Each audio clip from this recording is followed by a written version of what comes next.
Ciao Bella, welcome to Bella Uncinetto. I'm Christina, and I'm so glad that you're here with me today. If you're new, welcome in. If you're returning, welcome back. No matter how long you've been here, I always appreciate your time. Now, I have practiced this probably 20 times before I turn on the camera because I have a slight problem with saying this phrase. And anytime I say the phrase wrong, I have to do something that I don't want to do. So, let's hope I get it right. Today we have a book look of the Tunisian Crochet Stitch Dictionary. I didn't say it wrong this time. So, this book was given to me as a birthday gift from Kay. Kay is an amazing friend of mine, and she is a wonderful supporter of many channels, um, my channel included. And she sent me this as well as another book for my birthday. I did do a video where I opened the package on camera, but I did say that I was going to do a book look for both books. Now, I'm not going to do both of them in one because they are different books. So I'm going to do this book, and then at another time, I'll do the other one. I do also think that I might. I wouldn't normally do a label my library on a book like this. I do have a crochet stitch dictionary. It's upstairs. And I do have another Tunisian book that I was given by Crafty Musera. But um, just when I was looking through this book, there were a couple of stitches that I was like, I really want to make a baby blanket out of that.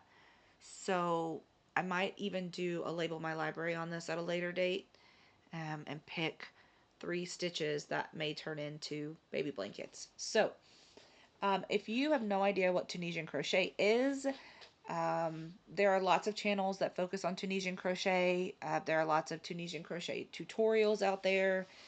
Um, I could name a couple of channels that do them, but a YouTube search would give you a good idea of how to do that if you're interested.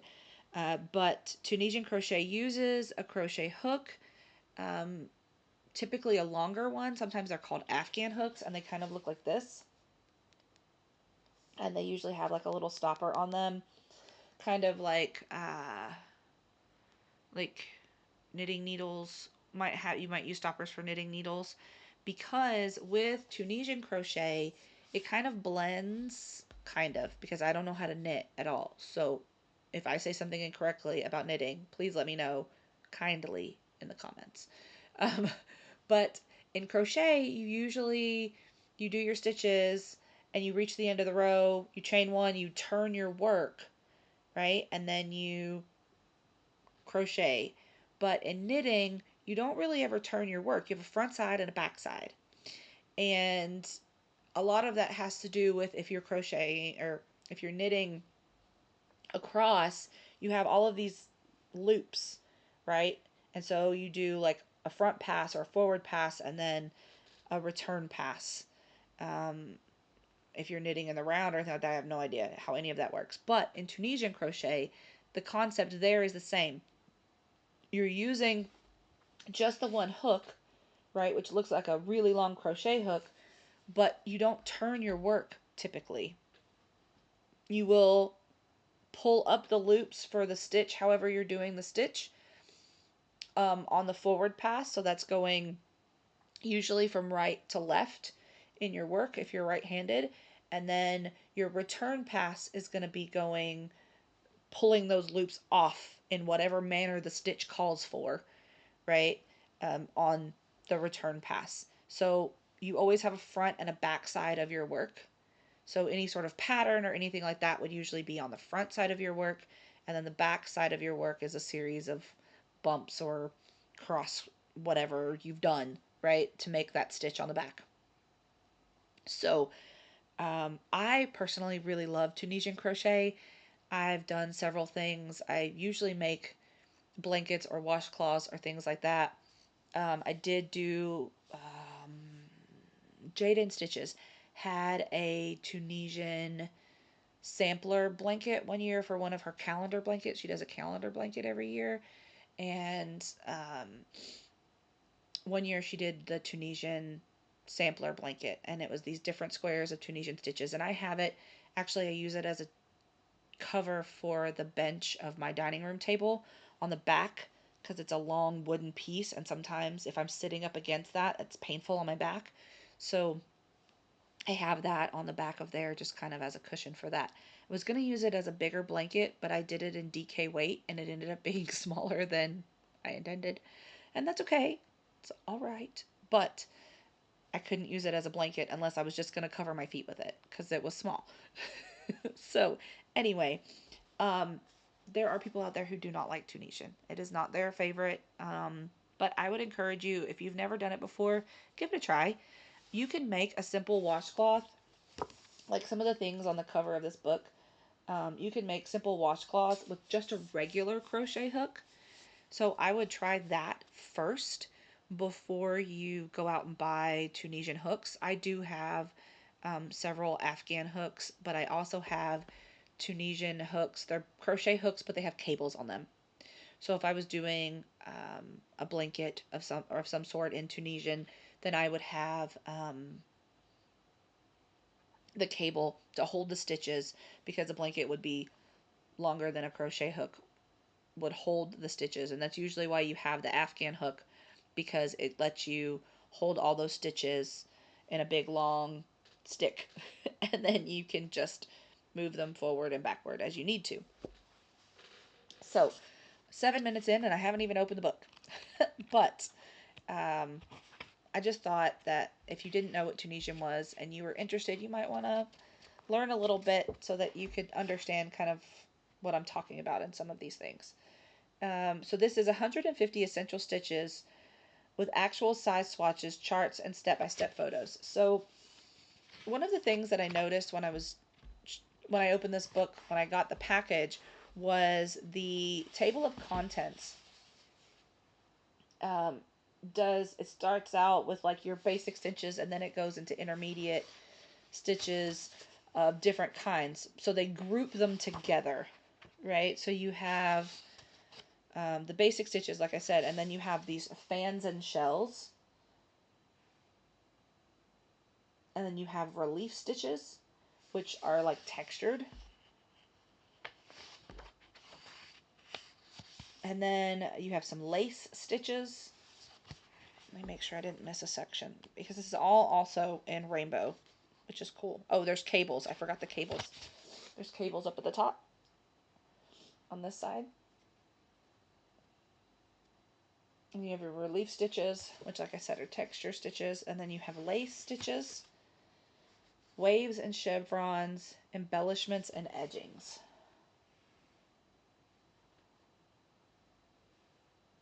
So this is the waves and chevrons. Oh, no, over here. This is the waves and chevrons over here.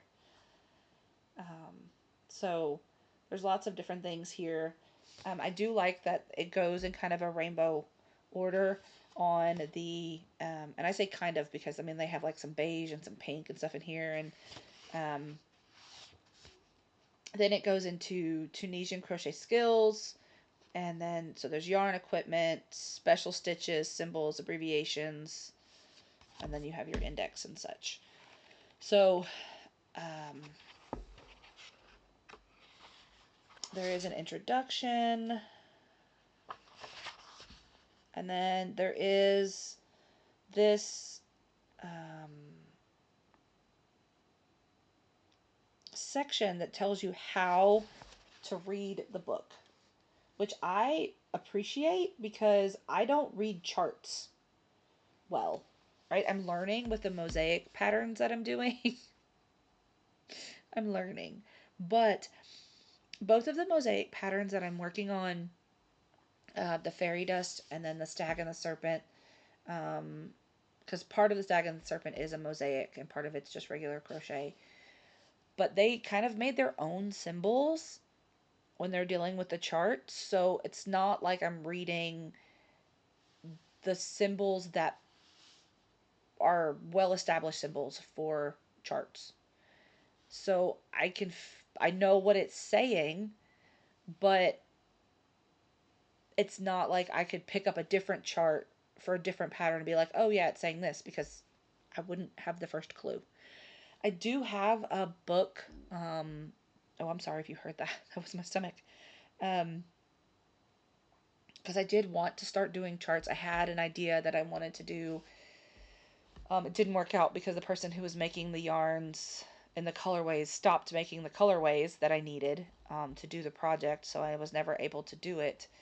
Um, but I have a book that has charts, and that was going to be what I used to teach myself how to do charts, but that hasn't panned out. So we have the directory of stitches, and in each one, um, the one thing that I don't really agree with is that it says that you have actual size swatches in the pictures. So while I agree that the swatches allow you to see the stitches, so for example, these are some of the basic stitches, and you can see very clearly, you can see the stitches and see what it's supposed to look like, which is good, right? So you have the simple stitch, extended simple, and the knit stitch, and these are all stitches that there's not a lot of loops and things that you have to keep on the hook, but this is not a full size swatch, the actual sizes. So maybe I'm confused by what they mean. Maybe they mean that you can actually see the stitches and it's not this little tiny piece. But it is a point of disagreement. I wouldn't say contention, because I mean they're beautiful, they're clear, you can see them, but I don't agree that that's an actual size. And then it goes into the charts and how to do the stitches. And then I'm just going to go through and show you some of them. This is the net stitch and the weave stitch. I'm trying not to show you because there's charts and things. And while, I mean, this is a dictionary, and I feel like dictionaries are technically, if I was, how to say this? So, as an English teacher, I would say a dictionary is a reference material. So, anyone can use that material. It shouldn't matter, um, because it's going to be the same. The definition of the word is going to be the same. The chart is going to be the same no matter what. However, because this is not written by a company, this is written by an individual, I am still concerned about copyright. So I'll show you the pictures, but I don't want to show you the charts or anything. Even though it's a basic stitch, it should still be the same regardless. I hesitate, right, to show you that because of copyright. So this one I'm going to put here. This is a really interesting stitch, but the chart is right here where my hand is. This is called the field stitch. See if I can bring it closer to you. I think that's really pretty. Um, the yarn obviously is like a, oh Lord, the word just escaped me.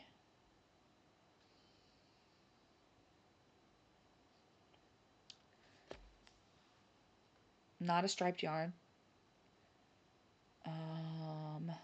Variegated. Jesus. It's a variegated yarn. To be able to make that kind of pattern. Because to be able to switch yarns like that, I mean, well, I mean, you could do it, but okay, so this is, we're now moving into fans and shells. So this is the basic, and I'm not going to show you all 150 of these, right? So you have your basic shell, your simple shell, and then a simple fan. I'm just going to go through some of them because there's 150. We'd be here all day.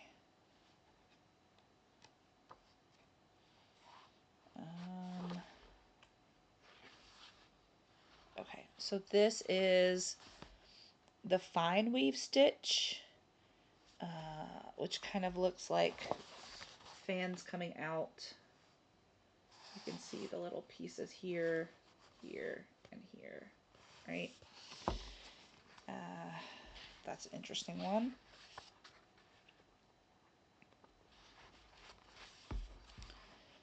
And see, and this one, this is where sometimes I'm not sure that this shows me the full picture, because this says it's a lace honeycomb here, this one, but I'm not really getting the honeycomb feel from the picture. So that's where I think if it was a bigger shot, I could maybe more readily see the honeycomb part. And maybe I'm just not seeing it. Maybe my eyeballs are not working. I mean, even in the chart, I don't really see a honeycomb pattern. So, I don't know. Maybe it's just me being weird, but. So then we're moving into, oh, I didn't even see that. Okay, baubles and clusters. I didn't see that in the directory. That's where my eyes, see, my eyes failed me. So I'm saying maybe I'm just not seeing it. So you have, again, this is the first part. So you have the mock bauble, the puff stitch, and then this is the cluster stitch. I like doing some of these in Tunisian because it just, I don't know, for some reason they tend to stand out a little bit differently because of the way that the yarn works in Tunisian. So things like a clustered stitch seem to be more prominent, I guess. Now see, this one is a nice representation. This is shells and clusters. So I can really see that there really well. Okay.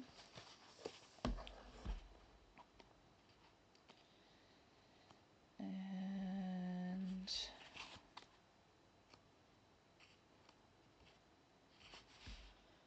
okay, so this is a heart stitch and then a full heart stitch.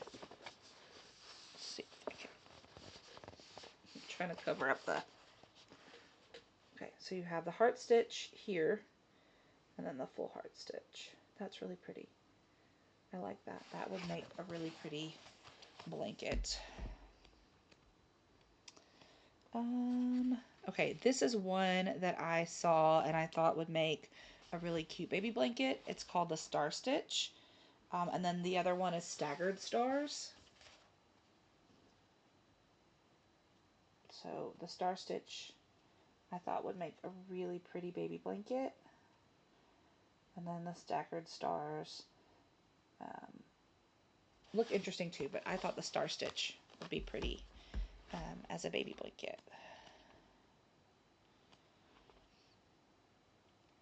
Ooh, popcorn stitches.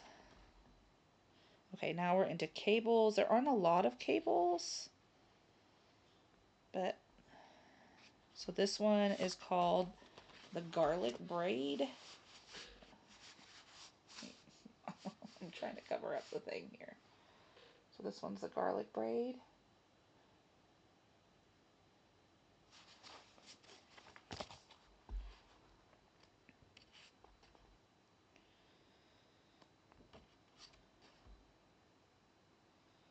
This one is Garden Path. That's really pretty.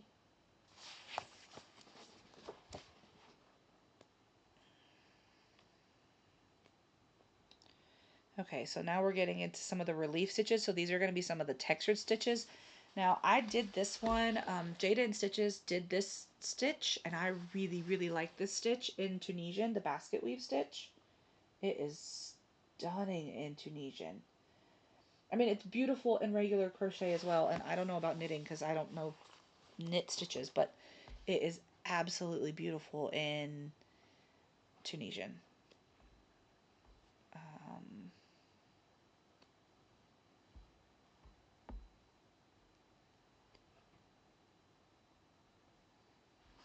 this is the ocean stitch, so it's meant to look like waves, which is really pretty. I'm trying to get it, make sure it focuses. But I'm trying to look at my computer and not at the camera, because if I'm looking at the camera, I can't see if it's working. This one kind of reminds me of the Star Stitch, but it's called Sparkle, which caught my attention, obviously, because that's what I call my daughter. But it's right here, Sparkle. But you use 3 colors to make that, and I would be worried about using 3 colors in a baby blanket just because of tension. I'd be afraid that it would not work out, and like their little toes or fingers would get stuck in there. But it's pretty. So this is Checkered Peaks and Texture.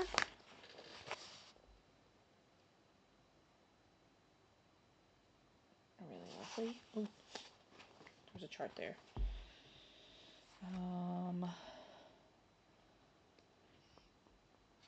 Okay, ridged.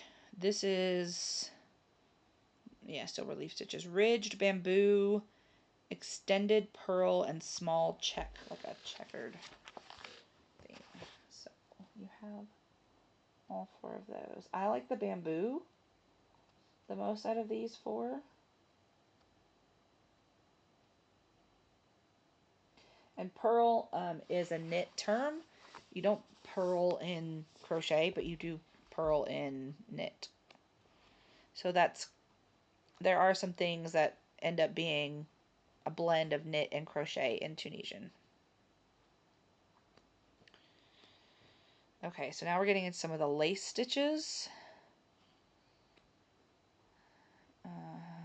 Okay, so you have, cover that up. This one, on the one on its own, is eyelets, and then you have crossed eyelets and crossed lace. I'm trying to cover up the chart. Again, I may be being overly cautious, but I don't want to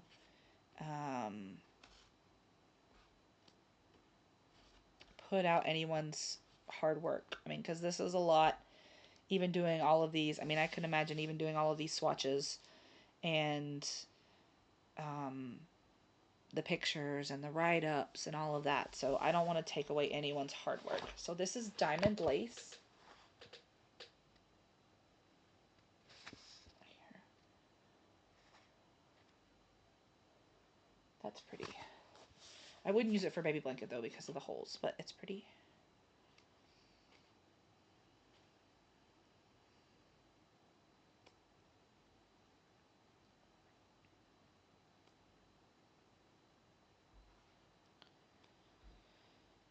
Ooh, some of those charts look complicated. Okay, so now we're getting into, yeah, waves and chevrons. So this is the wave stitch. Now I've done the wave stitch in regular crochet, and no thank you. I don't know if it would be any different in Tunisian, because in Tunisian you're holding all of the loops on, but the wave stitch you had to do slip stitches, and I crochet too tightly for that mess. Nope.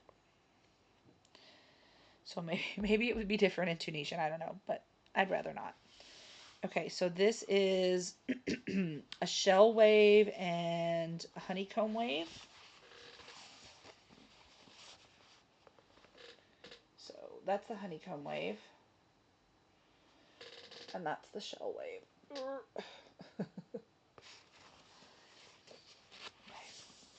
We're getting close to the end of the book. Okay, so now we are at embellishments. Okay, so this is things that you can put over the top. Yeah, these are things you can put over the top. So there's a cross stitch, duplicate stitch, and the surface slip stitch. So these are things you can put on top of the Tunisian to like give it some different kind of pizzazz if you wanted. That surface slip stitch looks cool. And the duplicate stitch is interesting because you could add, instead of having to change color, you could just do it over the top. Still be more work in my brain, but it looks pretty. Ooh, weaving? That's pretty. I like that. I really like that. Okay, so the bead stitch is not over the top. The bead stitch is adding beads to your thing. I really like the weaving. That's really cool. And then you have slip stitch over mesh. There. And then that's the bead. But this stitch is putting the beads on as you're actually doing your stitches.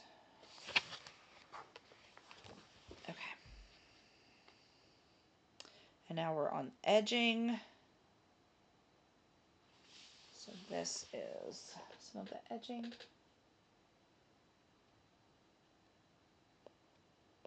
I like the wave edging. That's kind of neat.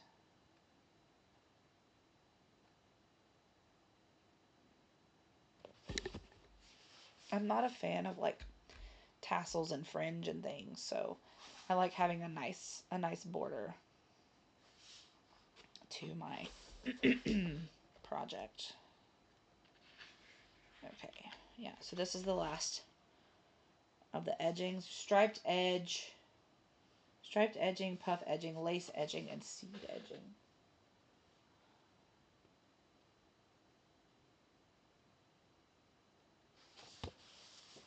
Those are cool. All right, so then we get into some skills. So it does talk about yarn weights and fibers.